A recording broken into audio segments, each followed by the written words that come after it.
Assalamualaikum warahmatullahi wabarakatuh. Kami dari kelompok 7 yang beranggotakan adalah Eva Sabira, Nixon Christiansen Hasibuan, Ujang Soekarna, dan Widya Suryakaban. Kami akan menjelaskan tentang uji asumsi klasik. Pertama-tama, saya akan menjelaskan tentang uji asumsi klasik.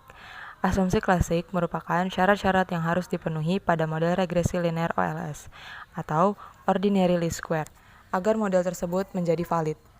Alat penduga yang umum digunakan adalah uji multikolinearitas, uji heteroskedasisitas, uji normalitas, uji autokorelasi, dan uji linearitas. Regresi linear sederhana atau disebut dengan simple linear regression adalah regresi linear dengan satu variabel dan satu variabel terikat. Sedangkan regresi linear berganda atau disebut juga dengan multiple linear regression adalah regresi linear dengan satu variabel terikat dan beberapa variabel bebas.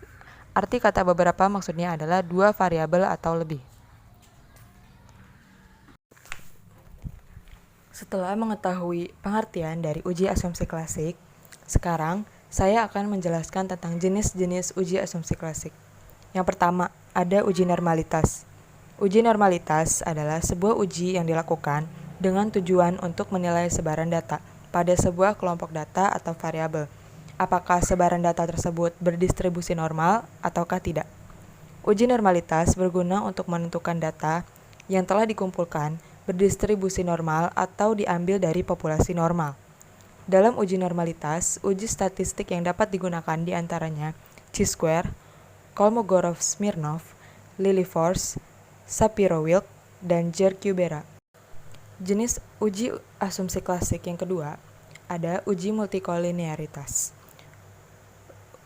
Uji multikolinearitas ini dirancang untuk menentukan apakah ada korelasi yang tinggi antara variabel independen dalam model regresi linear berganda. Jika ada korelasi yang tinggi antara variabel independen, hubungan antara variabel independen dan variabel dependen terganggu. Alat statistik yang biasanya digunakan untuk menguji gangguan multikolinearitas adalah Variance Inflation Factor atau VIF, korelasi Pearson antara variabel independen atau pertimbangan nilai Eigen, dan indeks kondisi. Jenis uji asumsi klasik yang ketiga ada uji heteroskedastisitas. Digunakan untuk melihat apakah terdapat ketidaksamaan varians antar variabel bebas. Model regresi yang memenuhi persyaratan adalah terdapat kesamaan varians antara variabel bebas atau dapat dikatakan tetap yang disebut homoskodastisitas. Uji autokolerasi. Uji autokolerasi digunakan untuk melihat apakah terjadi kolerasi antara pengambilan data pada periode awal dengan periode akhir. Secara sederhana, analisis registrasi digunakan untuk melihat pengaruh antar variabel bebas terhadap variabel terikat, sehingga tidak boleh terjadi kolerasi antar pretest dan posttest. Namun, data yang digunakan adalah data efektif kognitif psikomotor, sehingga dalam kasus ini lebih baik terjadi autokolerasi antar variabel. Uji linearitas. Uji linearitas dipergunakan untuk melihat apakah model yang dibangun mempunyai hubungan linear atau tidak. Tes ini jarang digunakan dalam beberapa studi karena model biasanya dibangun atas dasar studi teoritis bahwa hubungan antar variabel independen dan variabel dependen adalah linear. Hubungan antar variabel yang secara teoritis tidak dapat dianalisis dengan registrasi linear, seperti masalah elastisitas. 3. Jenis uji asumsi klasik pada regresi linear. 1. Uji asumsi klasik pada regresi linear sederhana. Asumsi klasik pada regresi linear sederhana antara lain yaitu 1. Data interval atau rasio. 2. Linearitas. 3. Normalitas. 4. Heteroskedastisitas. 5. Outlier. 6. Autokolerasi. 2.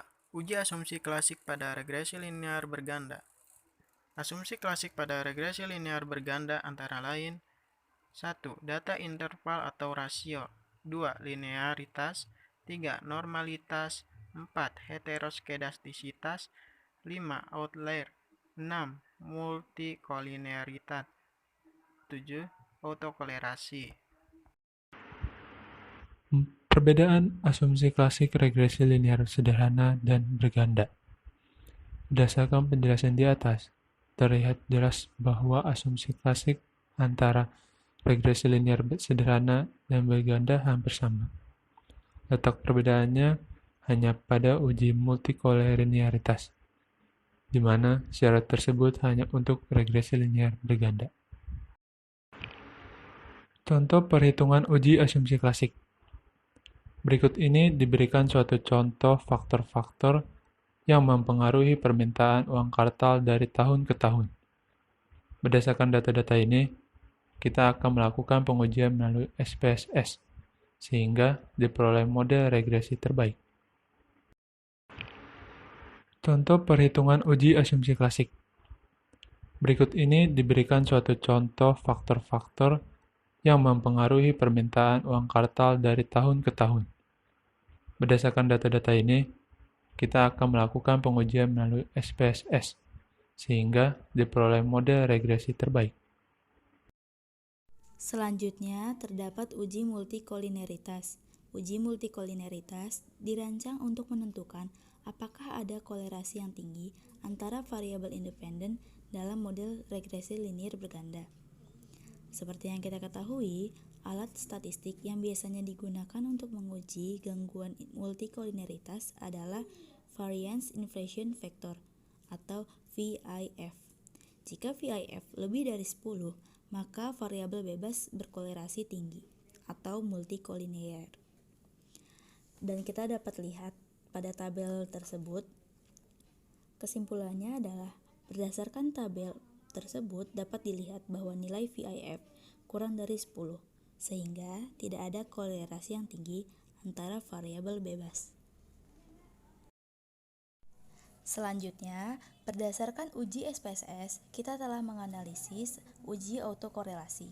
Seperti yang kita ketahui bahwa uji autokorelasi digunakan untuk melihat apakah terdapat pengaruh antara variabel bebas terhadap variabel terikat. Kita telah melakukan uji autokorelasi dengan melihat nilai Durbin Watson. Seperti kalian bisa lihat, terdapat sebuah tabel. Nah, dari kesimpulan ini, kita dapat menyimpulkan bahwa nilai Durbin Watson terdapat nilai sebesar 1,516. Nilai tersebut dekat dengan 2, sehingga dapat kita simpulkan bahwa model regresi tersebut bebas dari autokorelasi. Selanjutnya ada uji homokedastisitas, yaitu uji yang digunakan untuk melihat apakah terdapat ketidaksamaan varians antara variabel bebas. Berdasarkan uji SPSS, kita telah menganalisis uji tersebut. Dapat kita lihat pada tabel tersebut dan dapat kita simpulkan bahwa hasil uji ini menunjukkan nilai probabilitas 0,001 kurang dari alfa 5%, maka tolak HO artinya terjadi heteroskedastisitas atau disebut dengan pelanggaran homokedastisitas.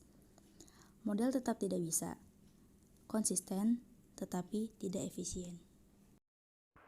Sekian dan terima kasih dari kelompok kami. Apabila ada kata-kata yang salah, mohon dimaafkan. Wassalamualaikum warahmatullahi wabarakatuh.